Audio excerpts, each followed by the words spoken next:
Hello దోస్తులు, ఎలా ఉన్నా బాగున్నారా? వీడియో లెంత్ ఎక్కువ ఉందని పైకి గెంటద్దు. రీసెంట్గా ఒక వీడియో అప్లోడ్ చేశాను నేను. తెలుగు వాళ్ళు ఏంటి సాటి తెలుగు వాళ్ళని ఎందుకు ఇబ్బంది పెడుతున్నారు, వీలైతే సపోర్ట్ చేయొచ్చు కదని చెప్పి వీడియో పెడితే కొన్ని వేల మంది లైక్ చేశారు, కొన్ని వందల మంది కామెంట్ పెట్టారు. ఏంటంటే అన్న, మన ఎక్కడున్నా సరే మన తెలుగు వాళ్ళే మనకు శత్రువులు అన్న, వాళ్ళ వల్ల ఎన్నో సమస్యలు ఎదుర్కొంటున్నాము, ప్రతి చోట ఇదే సమస్య ఉందని చెప్పి చాలామంది కామెంట్లు పెట్టారు. మనసుకి చాలా కష్టం అనిపించింది.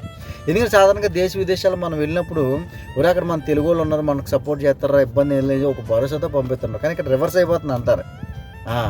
ఈ మనుషులు ఎలా ఉన్నారంటే స్వార్థ బుద్ధితో దాన్ని ఏమంటారు, వాళ్ళ ఆధిక్యతను ప్రదర్శించుకోవడానికి ఇతరులను బలి చేస్తున్నారు. ఒక్క మాట చెప్తాను, అడవిలో ఉన్న క్రూర మృగాల కంటే ప్రమాదకారిగా మారిపోతున్నాడు మనిషి. ఎందుకంటే ఆ క్రూర మృగం వేటాడిన తర్వాత కొంచెం మాంసం ఉంటే అలా వదిలేద్ది, ఎందుకంటే చిన్న చిన్న జీవులు తింటాయని. కానీ మనిషి అనేవాడు వాడి కడుపు నిండిపోయి వామిటింగ్ వచ్చే పరిస్థితి వచ్చేసినా సరే ఇంకా కావాలనే ఆశతోటి ఇతరులను ఇబ్బంది పెట్టే పరిస్థితి అనమాట. ఏం సాధించాం దీనివల్ల? మనం చూస్తున్నాం, మన చుట్టూ ఎన్నో రకాల వైరస్లు వచ్చి పుట్టుకుని పోతున్నాయి ప్రాణాలు, అవునా కాదా? కాబట్టి దయచేసి మీ పద్ధతి విధానం మార్చుకోండి.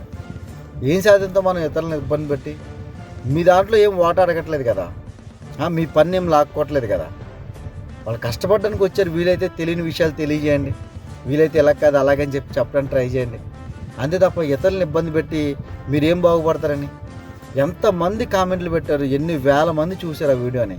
చాలా అంటే చాలా కష్టంగా అనిపించింది. దయచేసి ప్లీజ్ మీ ఆలోచన విధానం మార్చుకొని మన తెలుగులకి సపోర్ట్ చేయాలని, దేశ విదేశాల్లో ఉన్న వాళ్ళందరూ కూడా ఒక ఆత్మీయులుగా చక్కగా ఒక కుటుంబ సభ్యుల్లాగా ఉండి ఒక అన్నదమ్ముల్లా కలిసిమెలిసి ఉండాలని మనస్ఫూర్తిగా కోరుకుంటున్నాను. Thank you.